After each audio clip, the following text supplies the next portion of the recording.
Barnstable has been a lead community here on the Cape and in our Commonwealth, thinking about housing as that economic development tool. They understand that they are more than a seasonal economy, and if they're going to continue to grow their year-round economy, they need places for people to live that are accessible and affordable.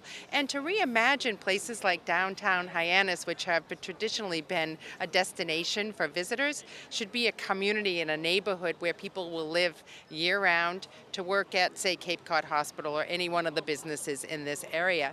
And they need places that they can afford, that are accessible, that are, and many times called workforce housing, which is what we're featuring today in a building at 255 Main Street, which is one of the oldest buildings along this street, which was known for the trade component of its work, now being repurposed for workforce housing. Welcome and good afternoon. I'm Mark Ells, Town Manager here in Barnstable, and on behalf of the Town of Barnstable and our Town Council, this is an exciting moment here that we are gathered to talk about Barnstable and our state of Massachusetts participating in the Housing Choice Initiative. We're certainly well aware of the challenges we have in the Commonwealth and in Barnstable relative to housing.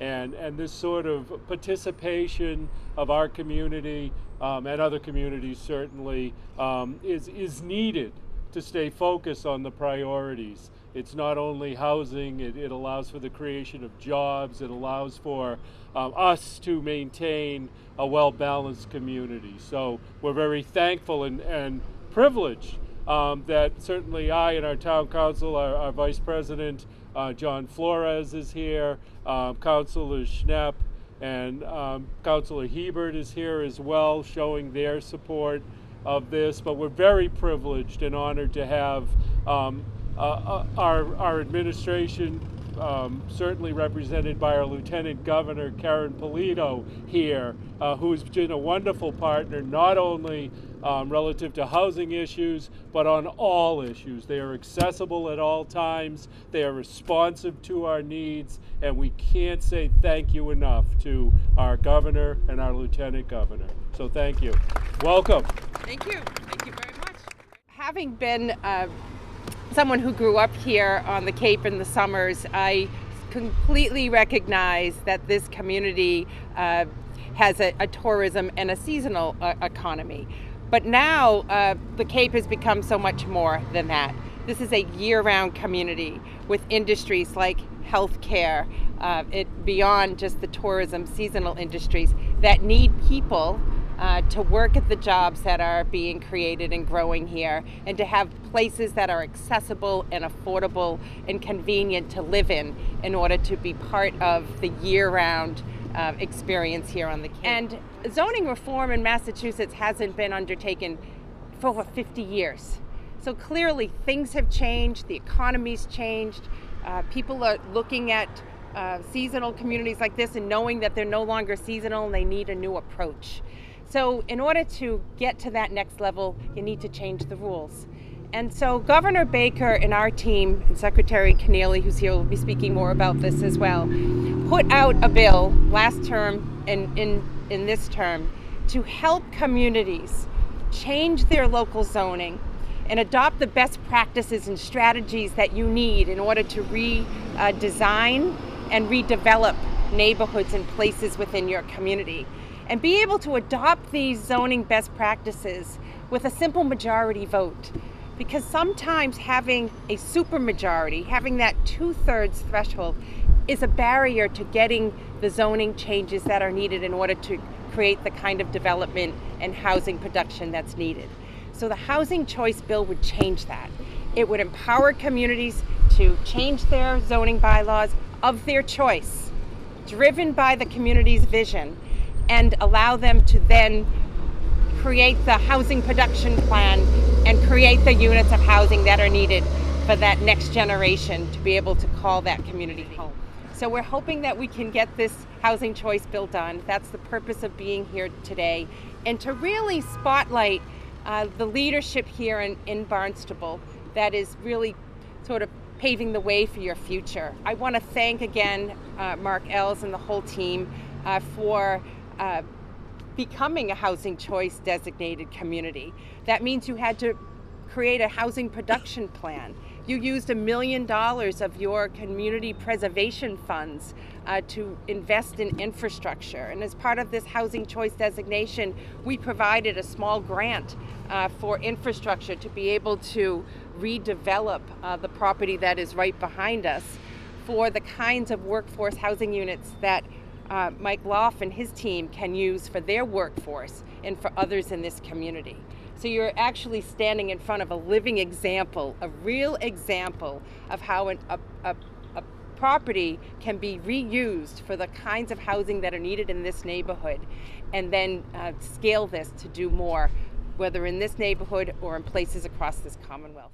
The Cape's housing market has been impacted by large and uncontrollable macroeconomic forces that include the rise of a strong Boston metro economy, the housing market crash of 2009, the baby boomers wanting to retire on beautiful Cape Cod, and then the desirability as a vacation destination, which is compounded by our isolated geography. Provincetown, in other words, can't really go 3 towns over for a workforce. They have to work within their constraints. So all of these forces, combined with our environmental protection, our growth control policies, have resulted in high demand for seasonal, retirement, and income-producing properties. So we now have to pay attention to where the Cape Codders that work here all year round, where do they live? We are at a tipping point for the Cape's economic health if we do not address this housing criticality. That's why we applaud the Baker administration and the leadership shown here today, because it starts at the top. Our leaders have to say that this is not working well for us, and that we have to convince those of us that have a safe house, that are comfortable, that our neighbors and our fellow workers don't have the same opportunity. We must create that for them. So we applaud the filing of Bill H3507. We think it sets the table, again, for further housing solutions that will also include regional nuances, because while we all have the same problems, we do have certain challenges, including our seasonality here, which is really only, we have a great year-round economy. We just add a whole pile to it during 3 months of the summer. But we need initiatives that are going to support housing for a variety of lifestyle stages and a variety of lifestyles. We need housing solutions for seasonal workers, and we need zoning reform that's going to encourage smart growth and housing diversity while it maintains the village characters and our communities that we love so much. So we will continue as the Cape Cod Chamber of Commerce to work with you and regional partners to develop new ideas so Cape Codders can continue to live, work, play in a place we all love. The magnitude of this housing crisis requires that we respond proportionally by pushing multiple levers at the same time. The town of Barnstable should be applauded for taking such initiative. And as I mentioned earlier, a Ridgewood project of 8 units would not be going through if it weren't for the town of Barnstable. But we need more projects like Ridgewood in our region. And the Housing Choice Bill provides the legislative pathway to make that possible. There are many more legislative fixes that we need in addition to what's contained in this bill, but we can't let perfection be the enemy of good. We have full expectation that there'll be more legislative initiatives and more projects put forth that will be supported at the State House. We have to pass this legislation to make it easier so that at future town meetings we can pass common sense initiatives. It makes no sense that we need a 2/3 majority of voters to let a homeowner rent an in-law apartment to a hardworking year-rounder. But right now on Cape Cod, it is easier to build a McMansion than a multifamily.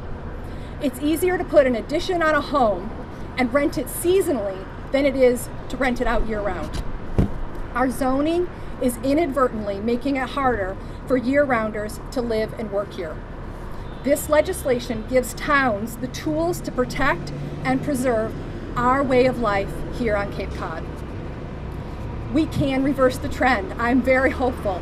We can keep families in our neighborhoods and in our schools. We can keep professionals here, ensuring our year-round economy continues to thrive, but we need housing.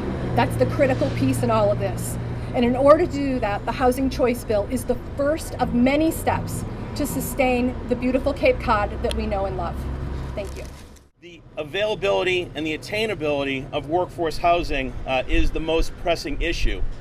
Yet what is missing among this very diverse and very powerful group of advocates and people with a vested interest is some of the necessary tools to actually get that work done.